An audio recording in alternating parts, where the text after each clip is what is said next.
They designed this to trap you, and it is working.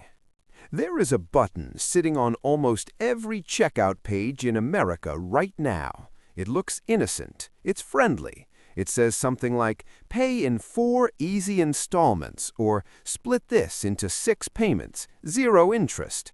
And millions of people click it every single day without understanding what they just agreed to. My name is Rocky. I dig through financial garbage for a living, and today I found something that should make every single person under 40 genuinely angry. This is the real story of buy now, pay later, and by the time we're done, you will never look at that button the same way again. Let me take you back to 1994. Credit card companies had a problem. People were scared of credit. The word debt made them nervous. So the industry hired psychologists, designers, and marketing teams with one single job: make debt feel like freedom. Make borrowing feel like a feature, not a trap. Change the language, change the colors, make the pain of spending disappear. It worked. American credit card debt went from $300 billion in 1990 to over $1 trillion by 2008. The companies made billions. The customers got buried. Now fast forward to 2024. A new generation comes along, Gen Z. They watched their parents get destroyed by credit cards. They are allergic to the word debt. They do not trust banks. They do not want credit cards. So, what did the financial industry do? They hired psychologists, designers, and marketing teams with one single job: make debt feel like freedom. Make borrowing feel like a feature, not a trap.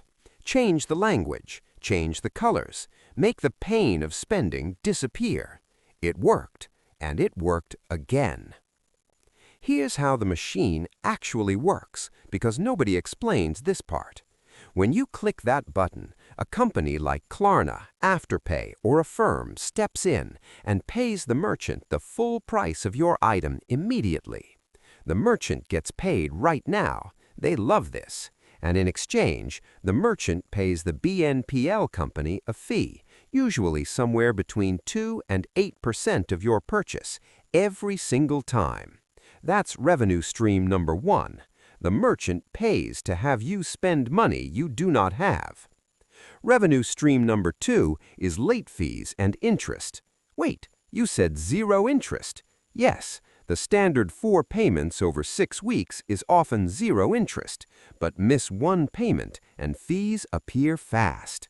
And if you use one of their longer financing products, the ones that let you pay over 6 months or a year, the interest rates can hit 36% annually.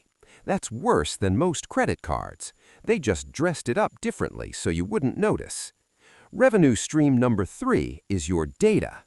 Every purchase you make tells them something: your stress levels, your spending patterns, your financial desperation. This data is worth more than the late fees. It gets used to show you more things to buy, extend you more credit, and keep you inside their system, spending more money.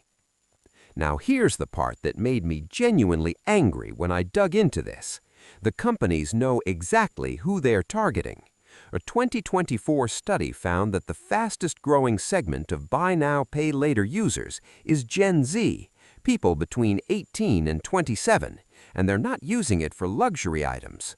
Multiple studies from 2023 through 2025 show that a significant and growing percentage of young Americans are using buy now, pay later for groceries, for utility bills, for gas. People are financing their groceries in installments because they cannot afford to buy food outright. And the companies respond to this by spending more on marketing, by making the app more beautiful, by hiring more designers to make the checkout button more frictionless, because financially desperate people who keep spending are the most profitable customers they have. There's a concept called payment fragmentation, and this is the trap that almost nobody talks about. When you use a credit card, you get one bill at the end of the month. It shows you everything. When you use Buy Now, Pay Later, each purchase becomes its own separate payment schedule. Buy shoes on Monday, a jacket on Thursday, headphones next week. Now you have 3 automatic withdrawals hitting your bank account on different days in different amounts for purchases you made at different times. Your brain cannot track this. The research is clear. People consistently underestimate how much they owe across multiple Buy Now, Pay Later plans.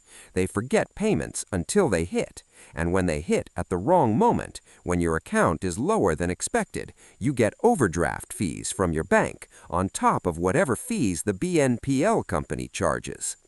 43% of Buy Now, Pay Later users missed at least one payment in 2024. Nearly a quarter reported overdrafting their bank account as a direct result of a Buy Now, Pay Later payment hitting at the wrong moment. And here's the newest development that should concern you. Credit bureaus are now factoring Buy Now, Pay Later activity into credit scores. Miss enough payments, and it follows you for years. So, what would Rocky actually do with this information? First, call it what it is. Buy Now, Pay Later is consumer debt. It's packaged to not feel like debt. That's the entire product design. The friendly name, the colorful app, the zero-interest language, it's all engineered to make you forget you're borrowing money.